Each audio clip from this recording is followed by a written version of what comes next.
Hello everyone. Today we talk about how to fix the app of FC Mobile.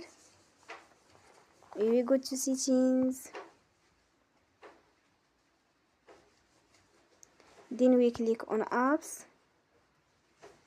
After that we search the app FC Mobile and we click. You will on for stop.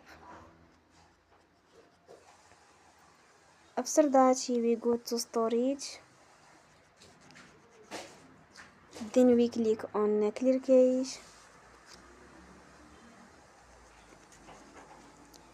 In the end, you will turn your phone and you will recharge your phone again.